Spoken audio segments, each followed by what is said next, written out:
how come Obi was able to win in the home base of Bola Tinubu? How come APC lost the election in the home base of the city president? How come APC lost the election in the home base of the secretary to that government, Borno State? Do you understand my point? So the accusation about rigging does not hold water at all. It doesn't hold water. The truth of the matter is that under the best of conditions, the results we got may not have been the exact results, but they will have that ratio. I was in a Labour Party. We couldn't have done better than we did. I knew that for other reasons, but that's a discussion for another day. And in any case, when you look at it today critically,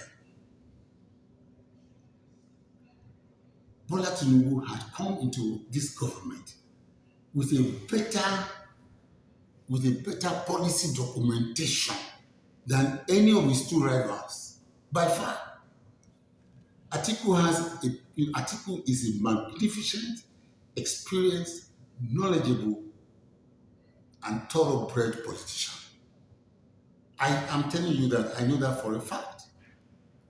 He also came with a testament, correct, that could hold sway. A testament which would have been, if he won, would have been binding on him to Nigerians. But when we put the testament side by side with the current reality we have on ground today, it's not applicable. The testament, the document, his preparation were hinged mainly on obtaining some funds, $10 billion and $15 billion or so, I think other $15 or $25 billion, loans, with which he then intend to inject into the economy and then sort a couple of things out. That was theoretical, because by the time Buhari was leaving, nobody was going to borrow Nigerian money again. If people were ready to borrow Nigerian money, Buhari would not have had to go and be printing money. We were no longer credit worthy by majority of the international financial institutions. So the premises and the pillars which Atiku based his testament on are, sinking sand. They can't work. As for Peter Obi, Peter Obi has not given any document to Nigerians as to what he was going to do. I can tell you for a fact. I've admitted Atiku's, but in the Labour Party, we did not have a document that we could adopt as our panacea for what was going on.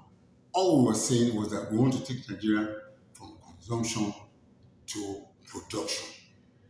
Good rhetoric, but is not grounded either in policy development or in principle application. But I never supported Bola Tinubu. He's not my person. We're not in the same party. But in retrospect now, his agenda, his agenda that he brought, the Renewed Hope agenda, is the most credible document that can address and is addressing the current situation. And you can see it is being meticulously applied. First of all, when he came and removed subsidy, and not to remove subsidy, but announced that subsidy was removed, because Buhari had already removed subsidy anyway. From June 1st, there was no subsidy provision in the budget. So his statement that subsidy was gone was just an excitable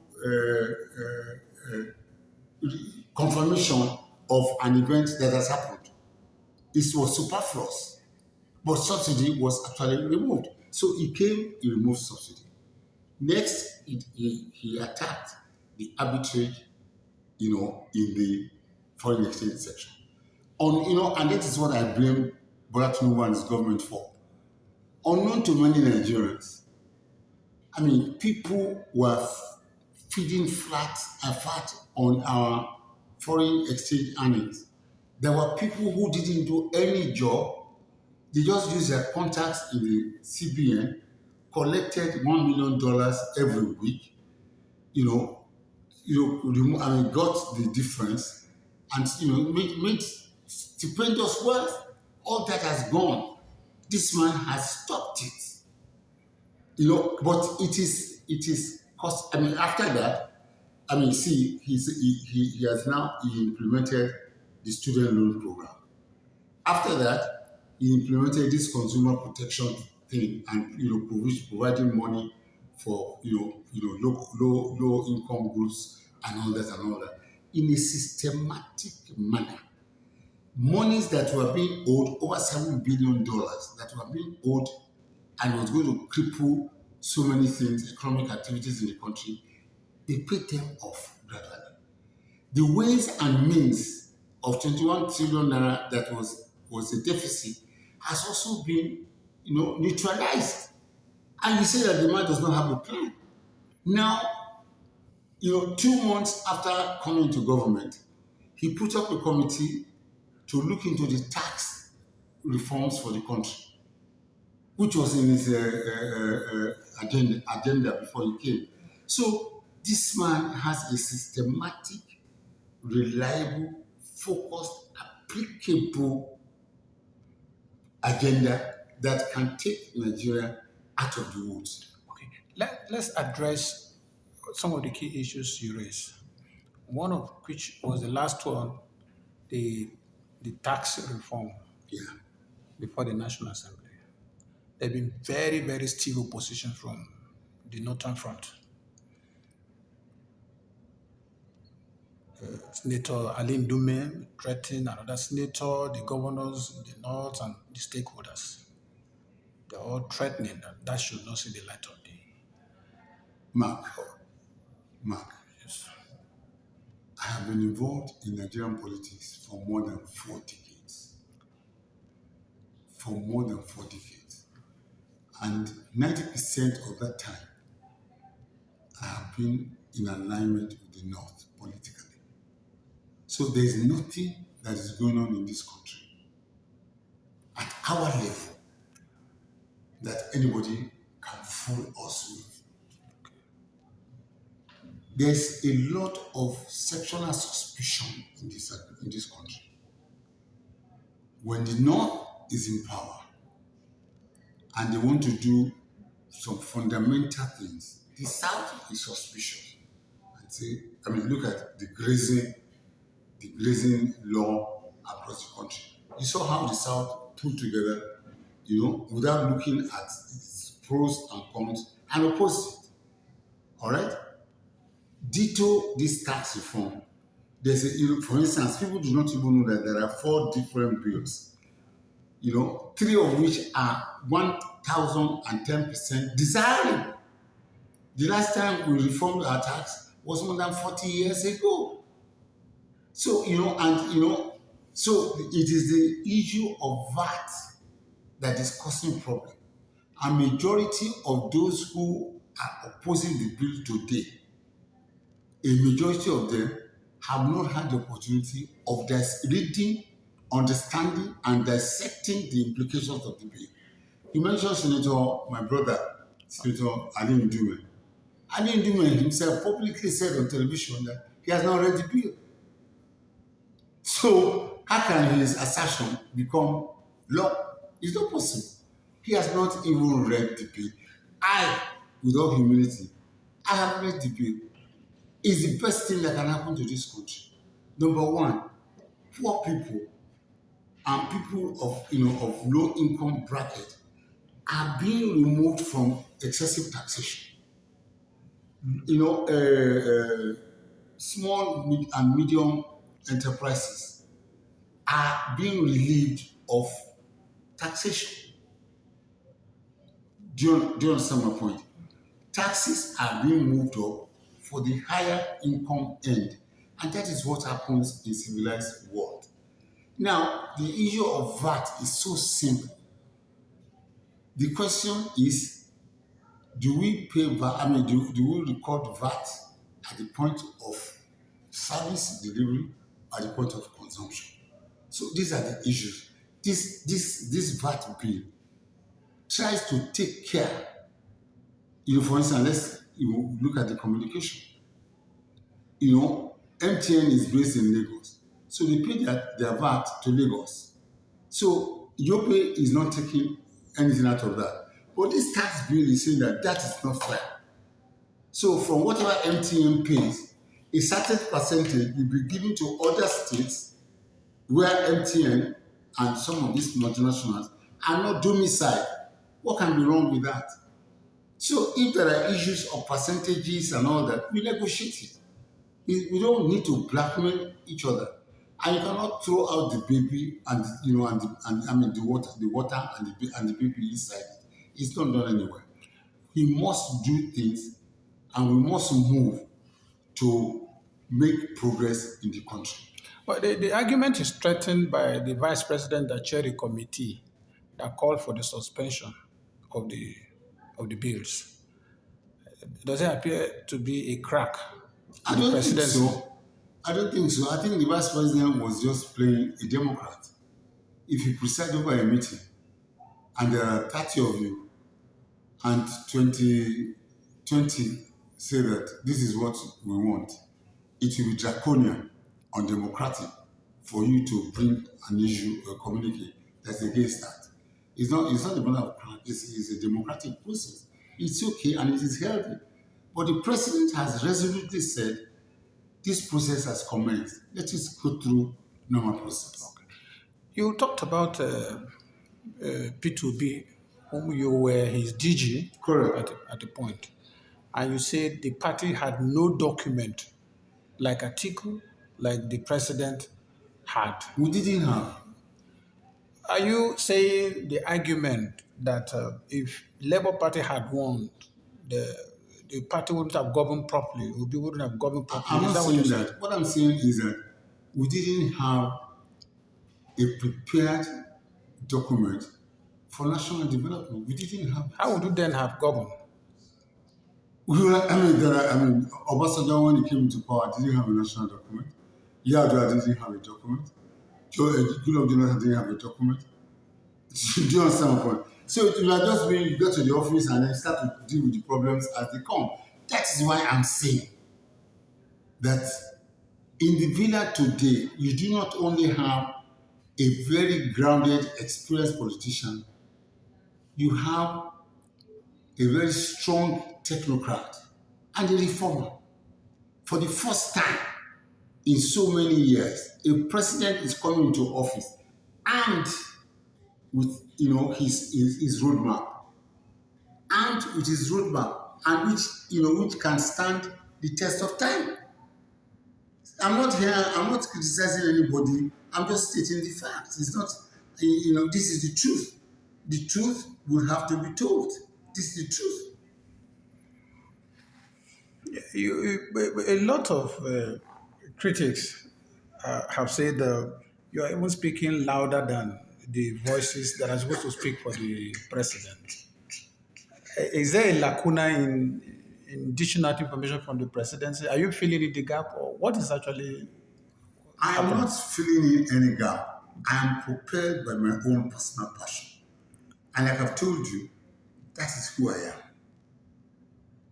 Do you understand? Before I was employed by Goodluck Jonathan, I was an advocate for minority, for minority support, for the country to support the minority. So this is just me. And I'm not looking for a job. I'm too old to be looking for I don't want to be a minister. When I was in Augustus government, I was almost a de facto vice president. I didn't, ministers came to see me in my office to lobby me to get things done.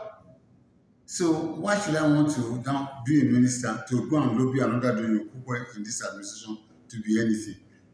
I am too old for that, and I don't need it. I don't, I am, I have paid my own dues, but now I've become a statesman.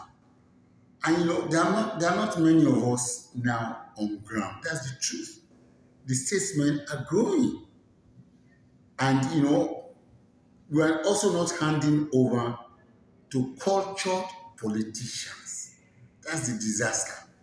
We're handing, on the horizon, I imagine politicians who do not know where Nigeria is coming from. Do you understand? Who do not know where Nigeria is coming from or how Nigeria has been managed. I give you a classical example. When Abiola died, there was a lot of, first of all, Abacha died, then Abiola died. There was a lot of tension in the country, very serious tension in the country. A few people came together and said, look, the only way we can do this and move forward with peace is to get a Yoruba man to be president. That will pacify the Southwest. And do you know what happened at that time? You must remember. The two candidates that contested that election were Olufalaye and Obasanjo. So head or tail, a Yoruba would have been the president. That is what is called a national consensus. There's no part of this country that did not deserve that presidency. It was after a military regime. It was a new start. The East could have gone for it. They have never had it before. The North or Northeast could have gone for it. But some people prevailed on the country, on the polity, so as to cool the pressure cooker. They are on their way out. A country without a leadership, without elders, without the custodian of nationhood is a country that is destined for calamity. God forbid. Recently, you warned that you will no longer tolerate any insult against the president. You I, spoke as if you were an appointee of the government. there's a misunderstanding there. Okay. People also do not understand Doyin Okupe. The things that I speak are not all of my own. I have people who I confer with, who I consult with, and they are not main people in the country. But we mean well. So what I said, when I said we will no longer, is not just me. I'm talking about this group of nationalists, who believe that what Bola Tinubu is doing is correct.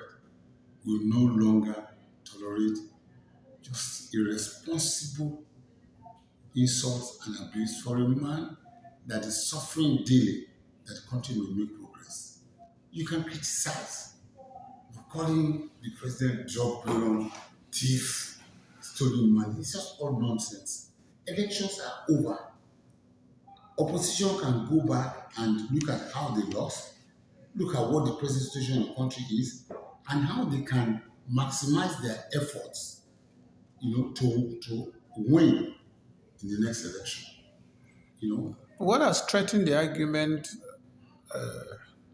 against this current administration is the fact that prior to the election, there were warnings. In fact, your party, then the Labour Party, won against electing the president, then candidate of the APC. What was the problem? The PDP won That what? that he should not be elected. If he is elected, what will happen? That will be where we are today. No, nobody said that. Has that The, Nobody said that. what the, Opposition, competitors will say that. Atiku went to somewhere in the north and said Nigeria does not need any Yoruba president or Igbo president. What Nigeria needs is an Hausa president. That's a statement of fact. Obi was quoted as having gone to see a clergyman and saying that Christians should take over their country. So that is neither here nor there.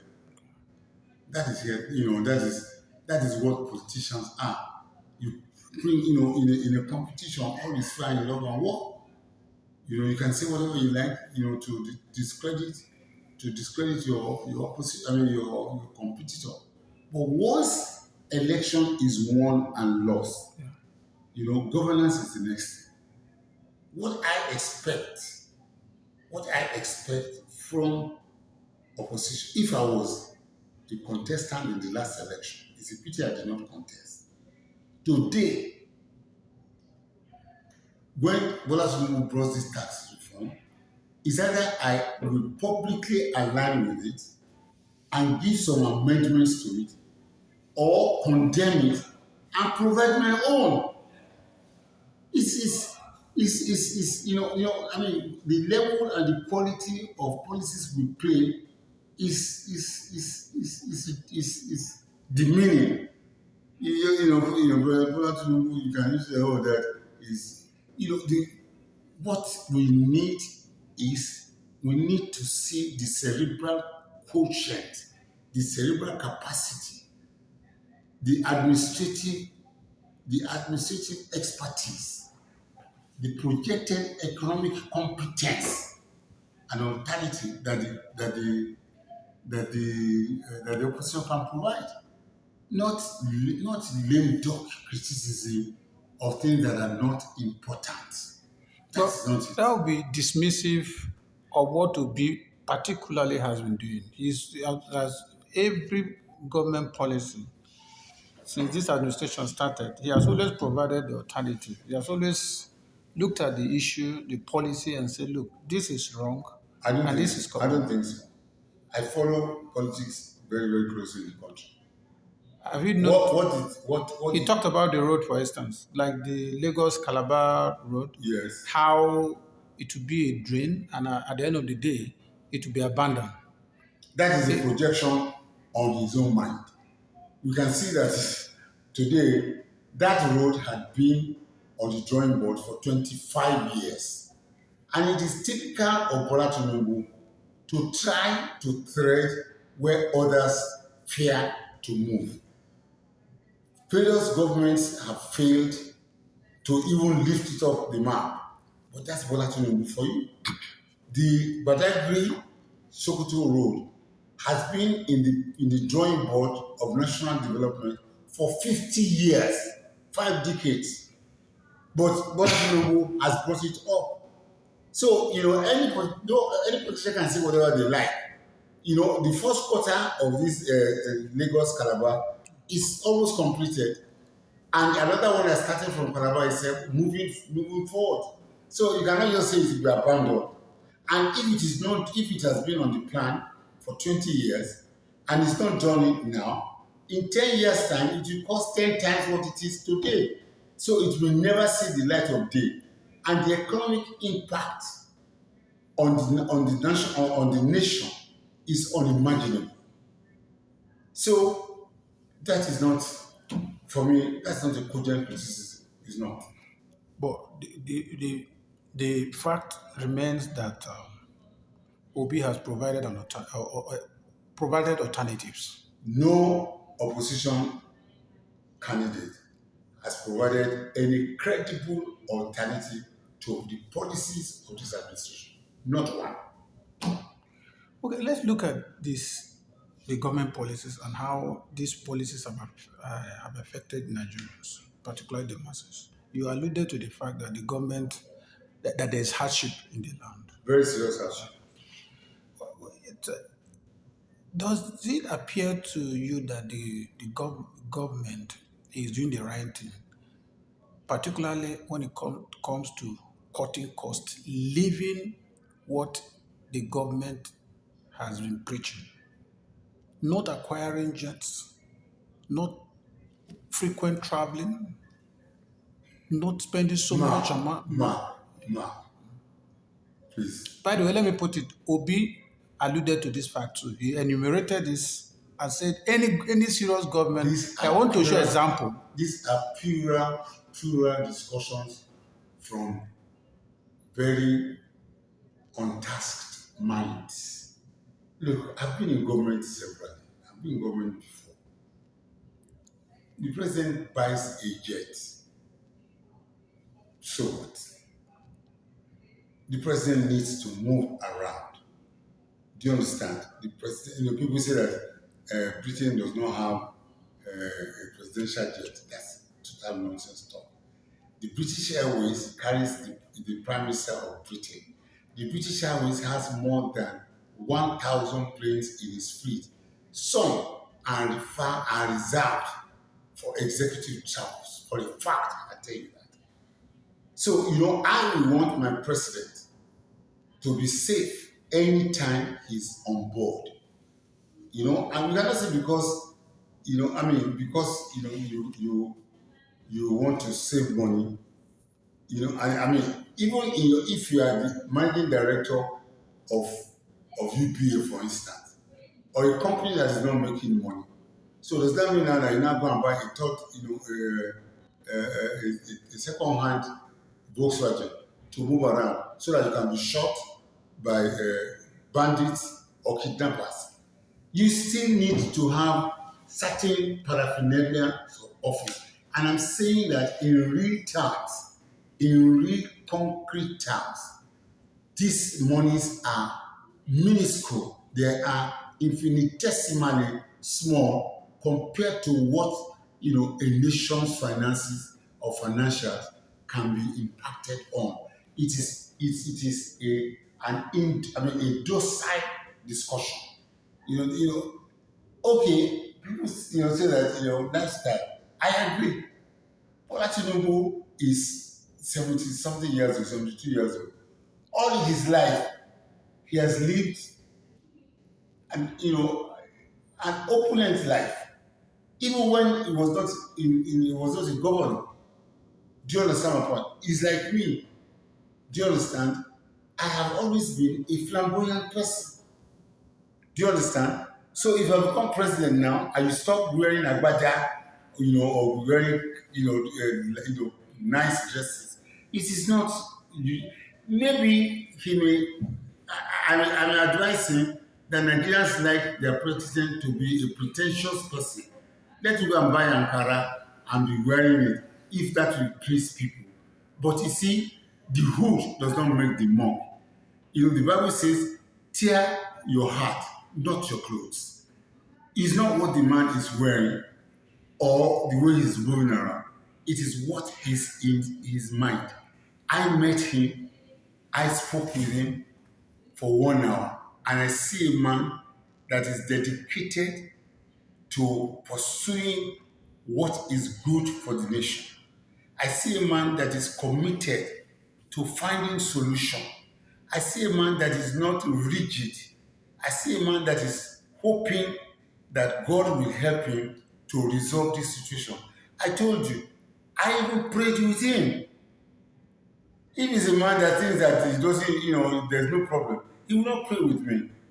We prayed together, not for Bola Tinubu, not for Doyin Okupe. We prayed for Nigeria and for God to lead and to help direct the path of the leadership towards a glorious end. That is the kind of man that is seated in the villa. So what he wears and the way he moves around is not an issue. Bola Tinubu has never been a poor person. So you cannot, you cannot expect him to now to behave as if, he inherited poverty or something. It is not. It's that I'm saying. The Yoruba people say that no white man, no amount of suffering will make a white official fail to appear in a suit and a tie. No matter how bad the economy of England is, you will see the prime minister of England in a two-piece suit and a tie with an handkerchief. It does not matter. That is standard. And it doesn't mean that he doesn't care about the country. When you met with the president, did you people discuss about the hardship in the land? Is he aware? He's fully aware and he's looking for solution. He's looking for solution. My position is this, and I'm very honest with you and open. Somebody with a medical background, sometimes when you're doing some very classic surgeries, for instance, brain surgery or something, or some more serious, some serious surgery, you may have to clamp the blood vessels that supply blood to the field that you want to operate on. So you can have a clear field to operate. But you must do it quickly because if you don't release the clamp soon enough, the area you're working on may actually die. We know that as doctors. So, whatever reforms they're doing must be time bound and time balanced such that people do not lose their lives before the gains of the reforms come on board. People are being tightened. The issue, for instance, the issue of fuel, I have said it publicly. Fuel is oxygen to Nigerians. Whether you are poor or whether you are rich, whether you are an executive or a messenger, fuel is central to our survival. And as the president of the nation, the president must find a solution to high fuel costs in the country. Because it is the high fuel cost that is raising the cost of living, that is causing food inflation, that is causing high transportation.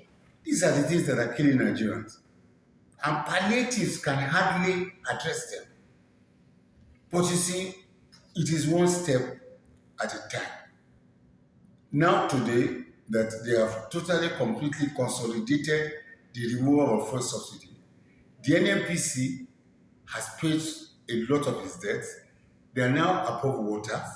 So we can begin to look which area can we now act. The government can begin to look which area can they now act to bring down fuel prices. The more fuel prices come down, the better Nigerians will breathe. And that is my advice to the president. The president must not be messianic, to see himself as a messiah. No, he's a reformer. But while he's keeping his eyes on the reform, he must not lose sight of the suffering of the masses. There has to be a balance. There has to be a balance. This is my position. We were speaking before the August protests.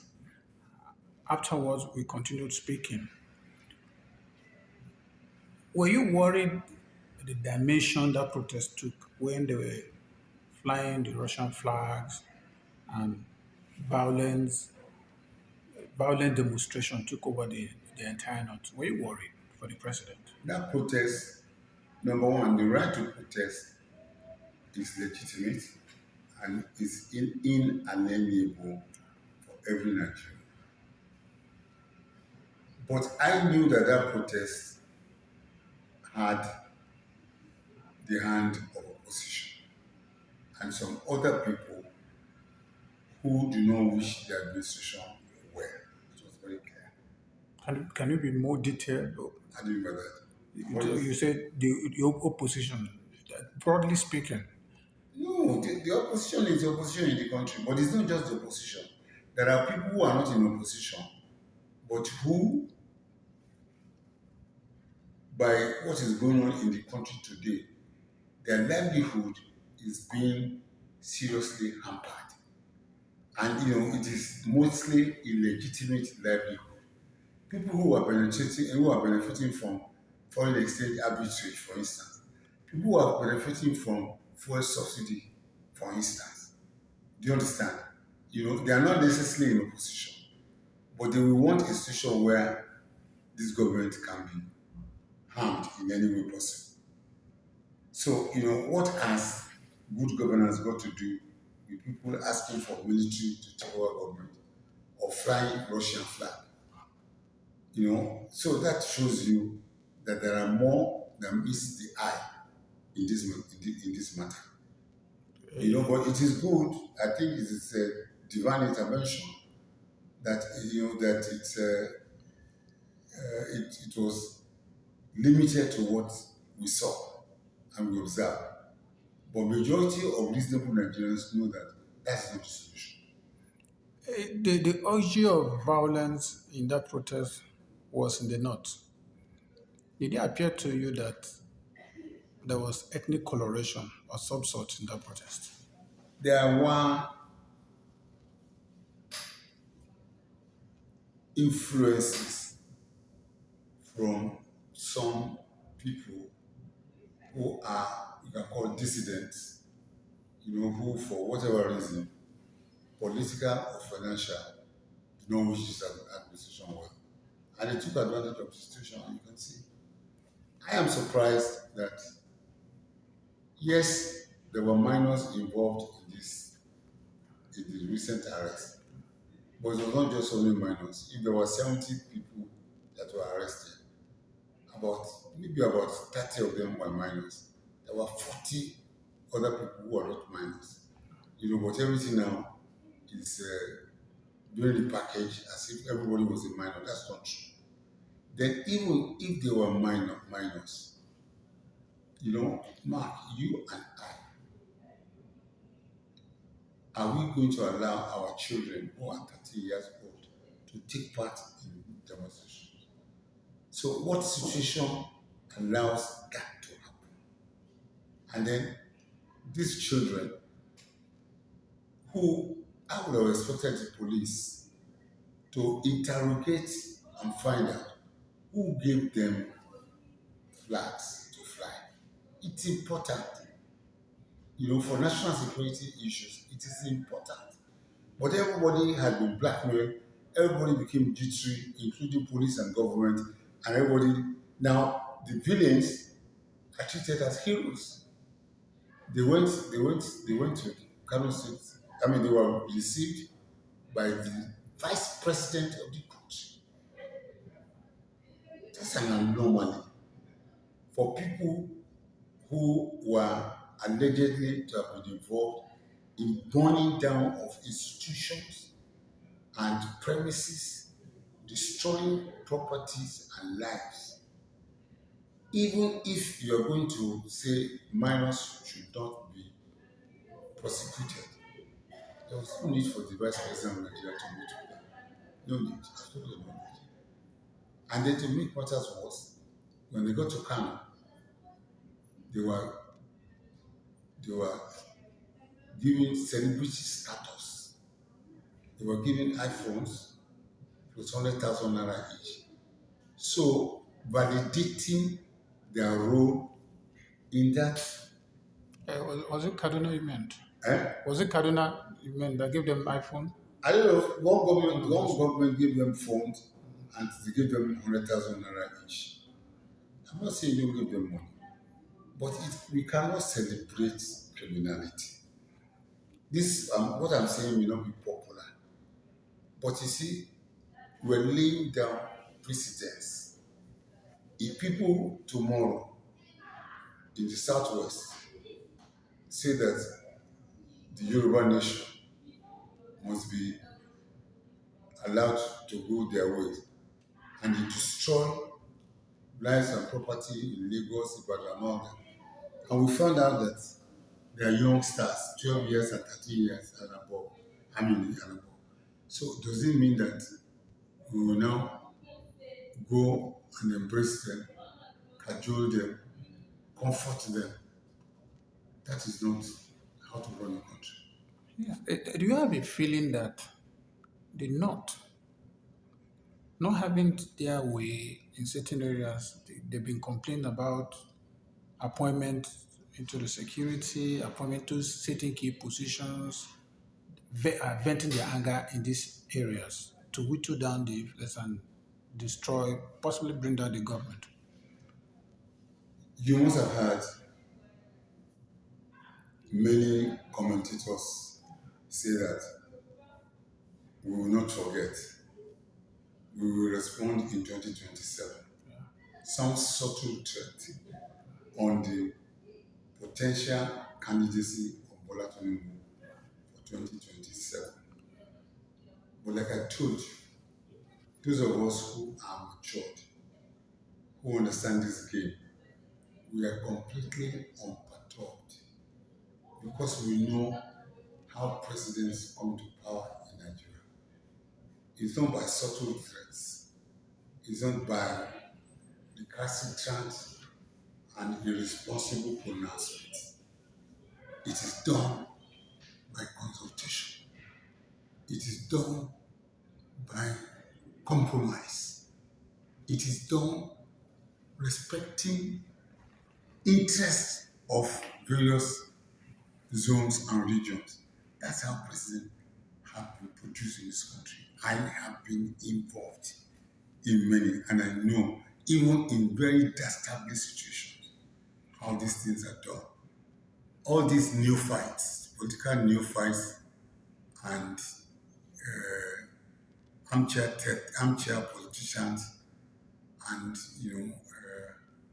people who have just risen up, and the social media is a leveler.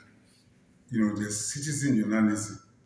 Anybody who has a phone, who has some modicum of education, it doesn't have to be even very serious, can make broadcasts and say whatever they like. We don't look at those areas. We don't. We don't. Without humility, I'm telling you, nothing except God can stop Bola Tinubu from contesting and winning in 2027. Nothing. What he needs to do, he knows. He needs to solve these economic problems. Give us light. The remaining And if he doesn't solve them, it means he's going to be defeated. Is that what you're saying? no, it doesn't mean it's going to be defeated. There has to be concrete evidence that we are on the way to getting there.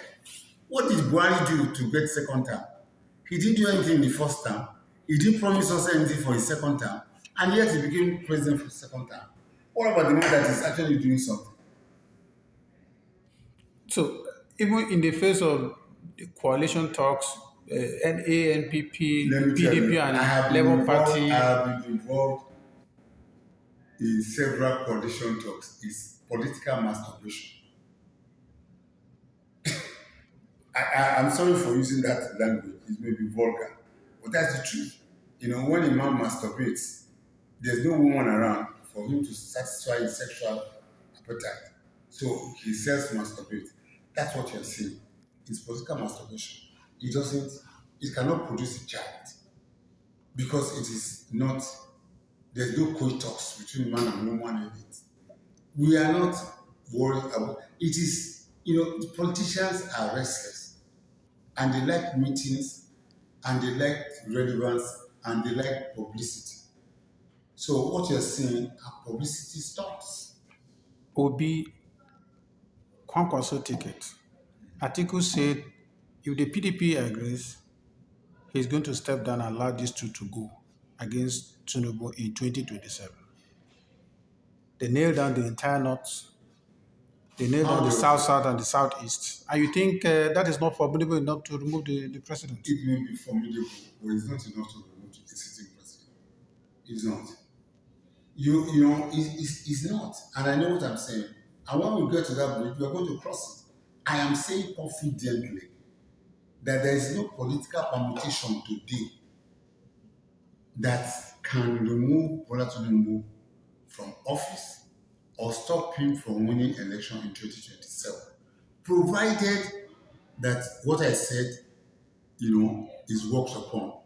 He must be seen, he must be seen to be working towards solving this economic crisis and giving us steady power supply. That's all. Are you in support of the president appointing his kinsmen into key positions? The A But list positions what's wrong with that? in You appoint finance. people you know, excuse me, you appoint people you know and you can trust, into positions that are critical and crucial to you. This is not, is it the first time? It's one of the grievances in the north. When Buhari was in government, 18 security agencies, 18 security people, all right, 17 of them are from the north. Now, that, 70, 80% of his appointees are from the north. Who fought? Let's dwell on that the polity again. There's been some sort of insinuation that the new terrorist group that emerged was basically to bring down the government, to make the country ungovernable, just like they did during the Jonathan administration. Mark, Do you agree to Mark, that? Yes. this is a very strong administration. They have not devised a good enough way to let the Nigerian public know what they're doing. Do you understand? Yeah. When I met the president, I told him that he has to rev up his media and his presidential communication. And he told me a few things which he has done, and I'm happy. And believe that in a short while, they will begin to. I have already started to see signs of improvement. There's no administration since Goodluck Jonathan that has achieved greater success in curtailing insurgency and banditry more than this administration. And in a time that is extremely short, in less than 2 years, Boko Haram has, in truth, been decapitated. That's the truth. ISWAP, do you hear of ISWAP again? No. So there's some degree of quietness in the Northeast. Attention is now focused on banditry in the Northwest. And for the first time, the leader of the bandits in the Northwest, Kofi or whatever his name is, do you understand? Is on the run. This was a man that was parading himself as the king and lord in that area. He moved around as the owner of the land. Now he is on the run. Most of his lieutenants have either been killed or captured. So this new ragtag insurgent group, I heard there are even less than 300 people. How can that one be made uh, to it may be some spurious idea by not deeply thinking individuals, but definitely that's not going to work. 300, when Boko Haram was at its best, you're looking at about 10, 15,000 foot soldiers. All right? But if you're talking about 300 of it, once the Nigerian army and the Nigerian military and intelligence can properly get their act together, this will can be wiped out in 2 weeks. I'm not worried about it. If you are listened to appear as though you are the spokesperson of the president. Of the president. Of the president. Let's This be clear. president. Yes. I'm not no. If No. let's No. be clear. No, I'm not a spokesperson of this president. Let's be clear. I am a friend of this president Okay. who is interested in supporting him publicly. That's what I'm doing. I'm not a spokesperson. Let's be clear. If the president found you worthy and said, come and take this position. I told him that I'm not taking any position. You won't take any position, I won't. but you will make recommendation though. If they ask me to make recommendations, I will. Let me tell you something. I'm saying it and I want you to amplify it. When I supported Obi and I went around the whole country campaigning for Obi, Obi and Obi is alive, had an understanding that if you won election, I will not play any role in that government. I'm saying it publicly. Obi can refute what I just said, or any. He and I.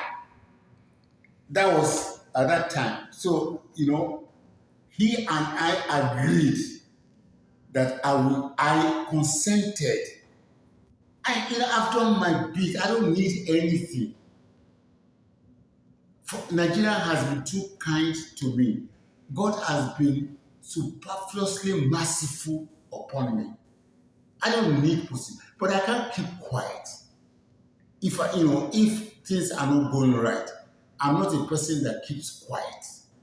That is where people do not understand it. And it's not about money.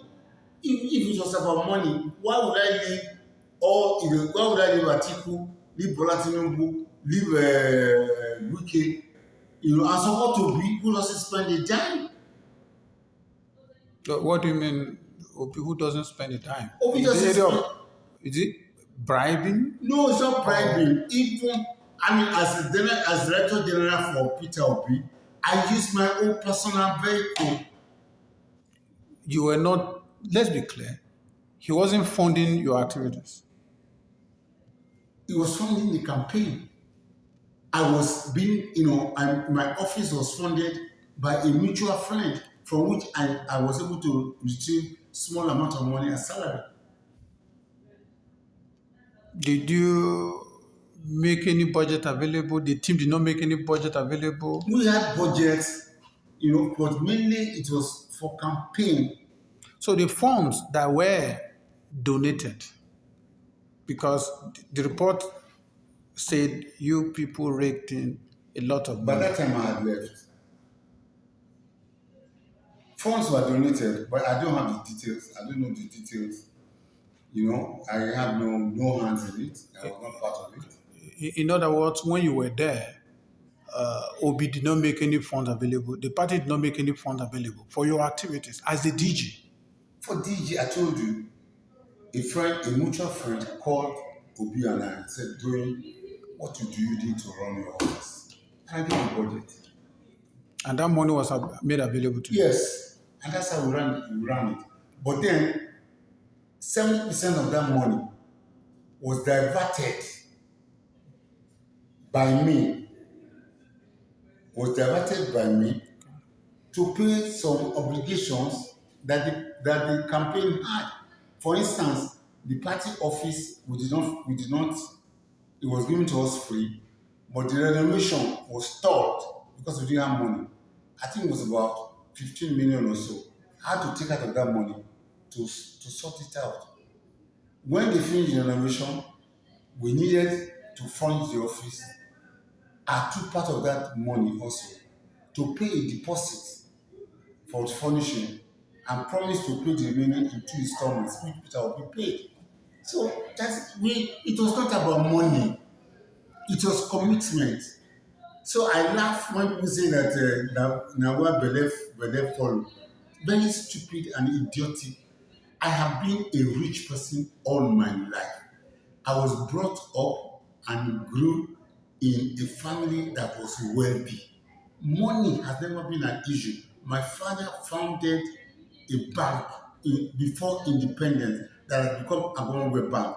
When I was a child and people were going by foot to school, I was carried to school in an Impala. We had 4 in my house. 4 Impala Chevrolet. There were 9 vehicles under the building, where we lived. 9. So, some of us in this Abuja, I don't have a single house or a plot of land. I don't have. I don't need it. My children are very, very highly educated. Those are my assets. They've gone to the best schools in the world. George Washington University, London School of Economics, St. Mary's Schools, London. That is what I invested my money in, and God has been kind.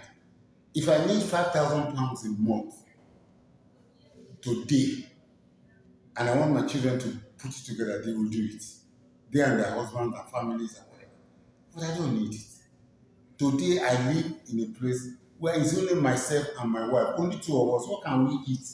What do we need? What we eat is less than half of what our staff eat. Drivers, cook, assistants. So what do you need money for?